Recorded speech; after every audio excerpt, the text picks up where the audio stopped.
안녕하세요. 체변심리학자 문가입니다. 오늘은 AI가 임상심리사에게 이업이 될까라는 주제로 소통해 보고자 합니다. 저는 그 13년간 심리상담, 체면상담을 하고 국가 자격증인 임상심리사 수련을 해왔는데요. 이 두 가지에 말 그대로 그냥 체면에 걸려 있었다, 막 미쳐 있었다. 체면 치료와 임상심리사에 저의 인생에 그 13년이 흘러갔습니다. 그래서 그거 외에는 관심을 안 가졌어요. 그래서 한 가지에 미치다 보니까 이걸로 이제 밥도 먹고 살고 했습니다. 근데 큰 부자는 되지 못한 것 같아요.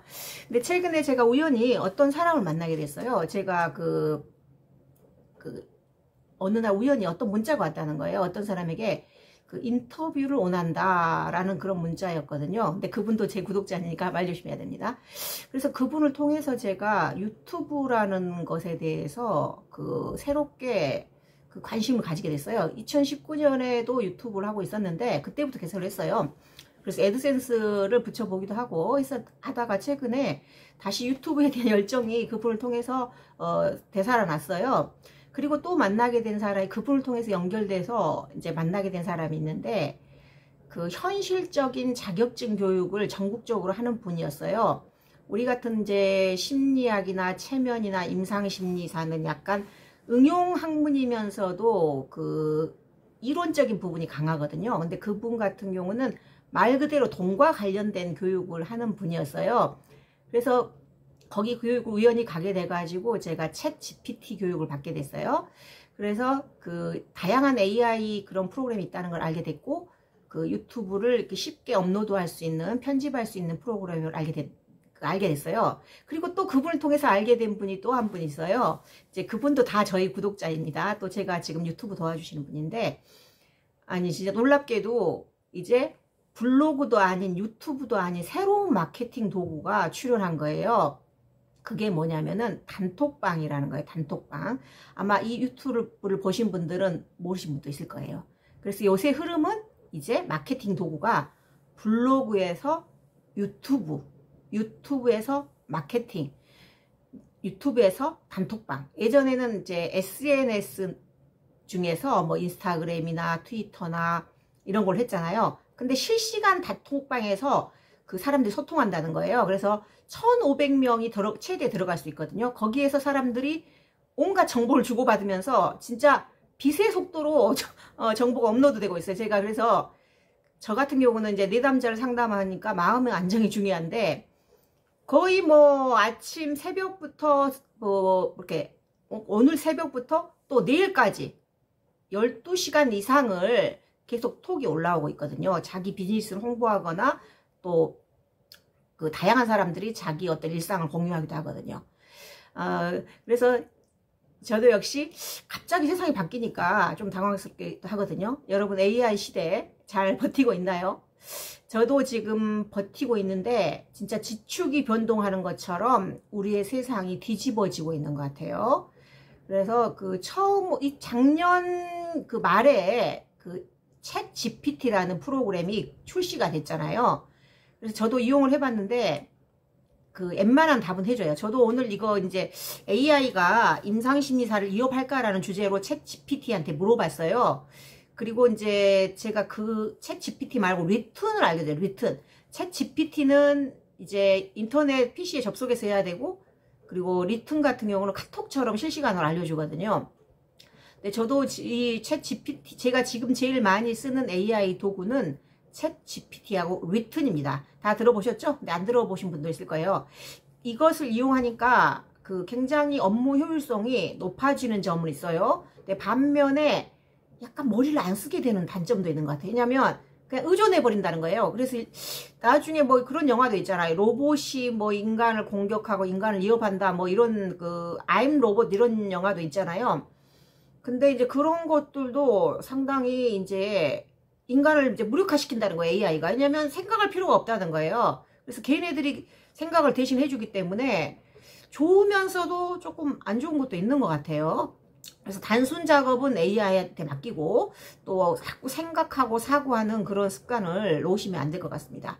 자, 그래서 이제 오늘의 주제, AI가 임상심리사라는 직업을 이어할까? 참고로 챗 GPT의 대답은 뭐냐면은 이게 대체할 수는 없지만 약간은 영향을 줄 것이다. 그래서 AI를 그런 리튼이나 챗 GPT를 보완적인 용도로 써야 된다. 그리고 상담사의 그 중요한 것인 내담자의 감정을 이해하는 것은 챗 GPT가 해줄 수가 없다는 거예요. 그래서 아직까지 그 어떤 AI 대답은 상담사의 고유 영역이 있다라고 대답하고 있어요. 그리고 이제 상담사 중에서도 임상심리사가 있잖아요. 임상심리사는 주로 심리검사를 하잖아요. 지능검사라든지 인성검사를 하는데 역시 이게 AI가 심리검사를 해줄 수는 없기 때문에 심리상담사와 임상심리사는 AI 시대에도 살아남을 수 있는 직업이 아닌가 생각됩니다. 그렇지만 그 자신의 직업을 임상심리사나 심리상담사는 직업을 AI 기술 받아들여서 업그레이드 시켜야 된다는 것이 저의 생각입니다. 그리고 꼭 심리상담사, 임상심리사가 아니라도 지금 이제 뭐 AI가 출연했다 해서 그냥 하던 일을 제끼고 그냥 뭐 AI 뭐 컨설턴트나 뭐 AI 마케팅이나 AI 뭐 무슨 뭐 강사로 무조건 나설 게 아니라 기존의 직업을 계속 하면서 그것을 새롭게 이제 그 진보시키고 어떤 이미지 메이킹하고 발전시키고 그런 방향으로 나아가야 할 것 같아요. 그래서 옛말에 이런 말 있잖아요. 뭐 꼴뚜기가 뛰니까 망둥이가 뛴다. 사실 남들이 달린다고 나도 달리다가 자빠질 수가 있어요. 또 남들이 뭐 AI 마케팅 한다니까 내가 하던 일을 관두고 그런 직업에 뛰어들었다가 오히려 이것도 저것도 아닌 게 될 수가 있거든요. 이제 우리 심리상담 쪽에서도 이런 말이 있어요. 스님들은 이제 연부를 하고 중생을 교화하잖아요. 근데 스님들이 체면을 배워가지고 절에다가 그 절도 차리고 체면 세트도 같이 차리면 죽도밥도 안 되고 망하게 된다 이런 말이 있는 것처럼 이게 이제 이 AI 시대일수록 자신의 고유 분야의 전문성 있잖아요. 이걸 더 발전시켜야 한다는 생각이 들거든요. 이제 제가 여러분한테 지금 하는 말은 또 저에게도 하는 말이에요. 그래서 AI 시대라고 해서 그게 혹해가지고 나도 그쪽으로 가야겠다 하면은 아무것도 안 된다는 거예요. 이미 또 컴퓨터나 프로그램이나 이런 마케팅에 그 능력이 있는 사람들 있기 때문에 아무리 발버둥 쳐도 뛰어들 수가 없고 특히 중년들은 속도가 느려져요. 눈이 어둡고 귀도 어둡고 손놀림도 어두워지기 때문에 이런 막 컴퓨터 쪽으로 직업 전환하기는 어렵다고 생각이 되거든요. 이제 약간은 이제 할 수는 있겠지만 전적으로 거기에서 어떤 그 성공하기는 힘들 것이다라는 게 저의 생각이에요. 그래서 이제 지금 제가 최근에 이제 이 AI 업종에 종사하는 사람도 만나면서 또 어제는 독특한 사람을 한 분 만났어요. 그분도 저의 구독자입니다. 제가 여기가 강남이 서울에 굉장히 핫플레이스잖아요. 많은 사람들이 열심히 살고 또 부자도 많고 또 굉장히 경쟁적인 경쟁적인 지역인 것 같기도 해요. 그래서 다 고수다는 거예요. 곳곳에 그냥 고수가 숨어 있고 곳곳에 부자가 숨어 있고 곳곳에 고학력자가 숨어 있어요. 그래서 여기서는 잘난 체 하다가는 뼈도 못 추립니다. 근데 그런 지역인데 제가 왜 여기를 왔는지 모르겠네요. 저도 고수가 된 걸까요? 어쨌든 저는 강남 대치동에 입성했습니다. 자, 그런 차에 제가 서울에 온 지는 한 3년 됐는데 여자한테는 이 머리가 중요하잖아, 머리. 근데 머리를 할 수 있는 적당한 장소를 찾지 못했어요. 근데 미용실이라는 게 머리도 자르지만 거기에서 어떤 대화도 오고 가거든요. 일종의 힐링의 장소예요. 2시간, 3시간 있으면서 머리만 만지고 아무 말도 하지 않고 나오기는 굉장히 어렵거든요. 그래서 저는 사실은 뭐 여러분도 마찬가지겠지만 제가 머무는 상담소 다음으로 중요시 생각하는 것은 미용실입니다. 그런데 적당한 미용실을 찾지 못했는데 우연히 이제 찾게 됐어요. 정말 제가 원하는 퍼펙트한 미용실이었어요. 성격이나 기술 모든 것이. 그래서 이제 여자한테 또 머리는 또 굉장히 외모에서 50%를 좌우하기 때문에 제가 정말 제 마음에 드는 미용실을 찾았기 때문에 앞으로 오늘부터 잘 풀릴 것 같습니다. 자, 이 머리 마음에 드시나요? 근데 그분은 미용실은 조그만 했어요. 조그만 했고 다양한 꽃들이 심어져 있었어요. 그리고 보니까 공기순환이 잘 되더라고요. 좁아도 공기순환이 잘 되고 햇빛도 들어오면서 햇빛이 너무 쨍하지 않고 적당한 그늘도 있는, 그래서 거기서 15년을 하셨다고 하더라고요. 근데 그분은 저랑 성격이 반대였어요. MBTI로 하면 저는 이제 그 과거에는 ENFP였고 지금은 ENTJ인데 지금은 ENFJ로 살고 있어요. 이걸 가유형이라고 하거든요. 근데 과거에는 ENFP였어요. ENFP란 말은 참고로 순진한 아이다. 그죠? 프리차일드, 자유로운 아이다, 이런 뜻이에요. 어른이 돼서도 순수한 사람이다, 이런 뜻이고, ENTJ는 사령관이란 뜻이거든요. 근데 저는 마음은 순수한 아이인데, 외면은 ENTJ예요. 약간 겉과 속이 다르죠. 근데 그분은 그 ESTJ였어요. ESTJ. 정확히, 과거의 나로 말하면 E만 똑같고, STJ이고, 쟤는 NFP잖아요. 성격이 달랐어요. 그래서, 그 가치관도 굉장히 달랐어요. 그분은 한 군데에서 진득하게 하는 스타일이고 저는 이제 그 조금 변화를 추구하고 도전을 좋아하고 이런 스타일이거든요. 근데 그분은 거기에서 살면서도 그래도 뭐 강남에서 어느 정도 자기가 경제적 그 여유도, 경제적 자유도 없고 꾸준히 손님이 오시고 있더라고요. 그래서 제가 이제 여러 가지 이제 AI 이야기나 새로운 트렌드에 대해서 이야기를 하니까 관심을 좀 안 가지시더라고요.